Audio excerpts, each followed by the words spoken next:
करोमीति युक्तो मन्येत तत्त्ववित् पश्यन् शृण्वन् स्पृशन् जिघ्रन् अश्नन् गच्छन् स्वपन् श्वसन् प्रलपन् विसृजन् गृह्णन् उन्मिषन् निमिषन्नपि इन्द्रियाणीन्द्रियार्थेषु वर्तन्त इति धारयन्।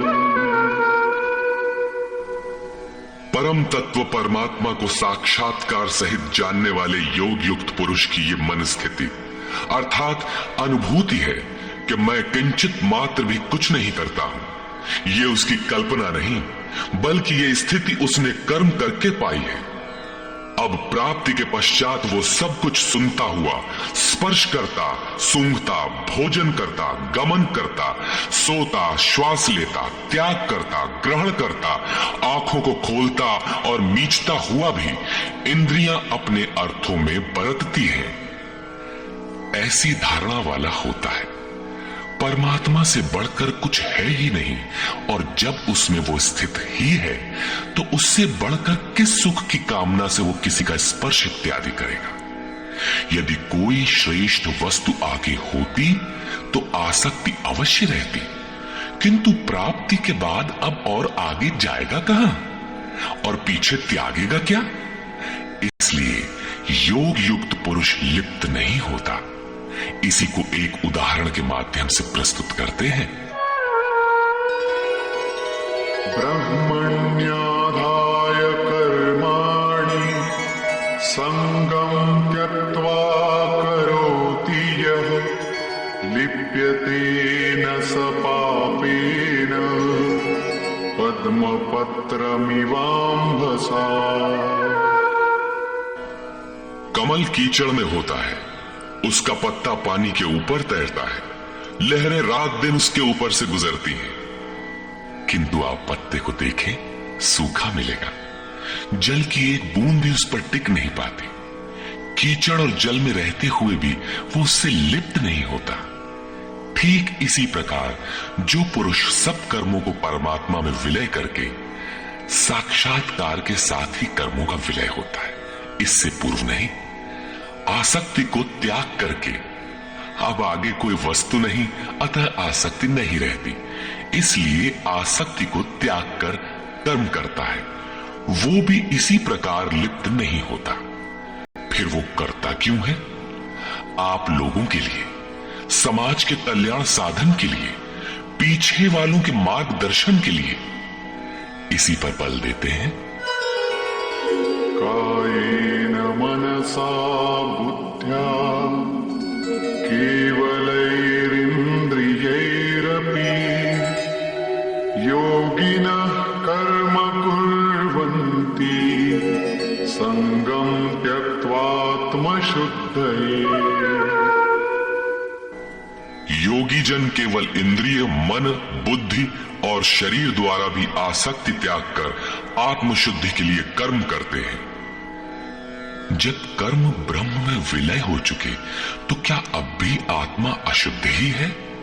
नहीं, वे सर्वभूतात्म भूतात्मा हो चुके हैं। संपूर्ण प्राणियों में वे अपनी ही आत्मा का प्रसार पाते हैं। उन समस्त आत्माओं की शुद्धि के लिए, आप सबका मार्गदर्शन करने के लिए वे कर्म में बरतते हैं। शरीर, मन, बुद्धि तथा केवल इंद्रियों से वो कर्म करता है। स्वरूप से वो कुछ भी नहीं करता, स्थिर है। बाहर से वो सक्रिय दिखाई देता है, किंतु भीतर उसमें असीम शांति है। रस्सी जल चुकी, मात्र ऐंठन आकार शेष है, जिससे बंध नहीं सकता। युक्तः कर्म फलं त्यक्त्वा शान्तिमाप्नोति नैष्ठिकीम् अयुक्तः कामकारेण फले सक्तो निबध्यते।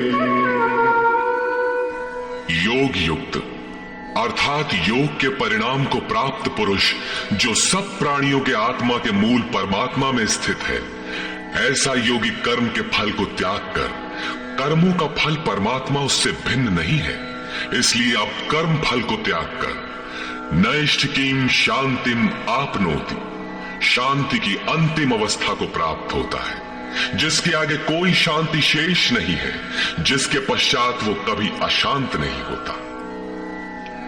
किंतु अयुक्त पुरुष जो योग के परिणाम से युक्त नहीं है, अभी रास्ते में है, ऐसा पुरुष फल में आसक्त हुआ। फल है परमात्मा, उसमें उसका आसक्त होना आवश्यक है, इसलिए फल में आसक्त होने पर भी काम कारेण निबध्यते, कामना करके बंध जाता है, अर्थात पूर्ति पर्यंत कामनाएं जागृत होती है। अतः साधक को पूर्ति पर्यंत सावधान रहना चाहिए। महाराज जी कहा करें, हो तनिको हम अलग, भगवान अलग है, तो माया कामयाब हो सकती है। कल ही प्राप्ति होनी हो, किंतु आज तो वो अज्ञानी ही है, अतः पूर्ति पर्यंत साधक को असावधान नहीं होना चाहिए। इसी पर आगे देखें।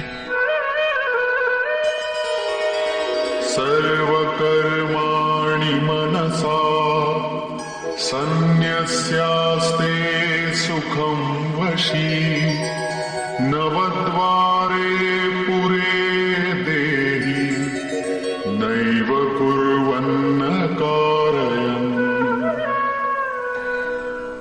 जो संपूर्ण रूप से स्ववश है, जो शरीर, मन, बुद्धि और प्रकृति से परे स्वयं में स्थित है, ऐसा वशी पुरुष निसंदेह न कुछ करता है न कराता है।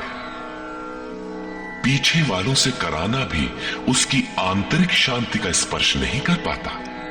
ऐसा स्वरूपस्थ पुरुष शब्दादि विषयों को उपलब्ध कराने वाले 9 द्वारों, 2 कान, 2 नेत्र, 2 नासिका छिद्र, 1 मुख, उपस्थ एवं पायु वाले शरीर रूपी घर में सब कर्मों को मन से त्याग कर स्वरूपानंद में ही स्थित रहता है। यथार्थतः वो न कुछ करता है और न कराता है। इसी को पुनः श्री कृष्ण दूसरे शब्दों में कहते हैं कि वो प्रभु न करता है न कराता है। सद्गुरु, भगवान, प्रभु, स्वरूपस्थ, महापुरुष, युक्त इत्यादि एक दूसरे के पर्याय हैं। अलग से कोई भगवान कुछ करने नहीं आता। वो जब करता है तो इन्हीं स्वरूपस्थ इष्ट के माध्यम से कराता है। महापुरुष के लिए शरीर मकान मात्र है, अतः परमात्मा का करना और महापुरुष का करना एक ही बात है, क्योंकि वो उनके द्वारा है। वस्तुतः वो पुरुष करते हुए भी कुछ नहीं करता। इसी पर अगला श्लोक देखें। न कर्तृत्वं न कर्माणि लोकस्य सृजति प्रभुः, न कर्मफल संयोगं स्वभावस्तु प्रवर्तते।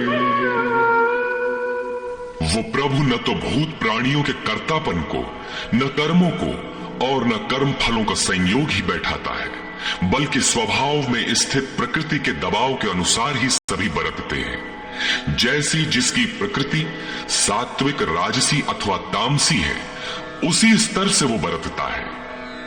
प्रकृति तो लंबी चौड़ी है, लेकिन आपके ऊपर उतना ही प्रभाव डाल पाती है जितना आपका स्वभाव विकृत अथवा विकसित है। प्रायः लोग कहते हैं कि करने कराने वाले तो भगवान हैं, हम तो यंत्र हैं, हमसे वे भला करावें अथवा बुरा। किंतु योगेश्वर श्री कृष्ण कहते हैं कि न वो प्रभु स्वयं करता है, न कराता है, और न वो जुगाड़ ही बैठाता है। लोग अपनी स्वभाव में स्थित प्रकृति के अनुरूप बरतते हैं, भगवान नहीं करते। तब लोग कहते क्यों हैं कि भगवान करते हैं? इस पर योगेश्वर बताते हैं, नादत्ते कस्यचित् पापं न चैव सुकृतं विभुः, अज्ञानेनावृतं ज्ञानं तेन मुह्यन्ति जन्तवः। जिसे अभी प्रभु कहा उसी को यहां विभु कहा गया है, क्योंकि वो संपूर्ण वैभव से संयुक्त है। प्रभुता एवं वैभव से संयुक्त वो परमात्मा न किसी के पाप कर्म को और न किसी के पुण्य कर्मों को ही ग्रहण करता है। फिर लोग कहते क्यों हैं? इसलिए कि अज्ञान के द्वारा ज्ञान ढका हुआ है। उन्हें अभी साक्षात्कार सहित ज्ञान तो हुआ नहीं, वे अभी जंतु हैं। मोहवश वे कुछ भी कह सकते हैं। ज्ञान से क्या होता है, इसे स्पष्ट करते हैं।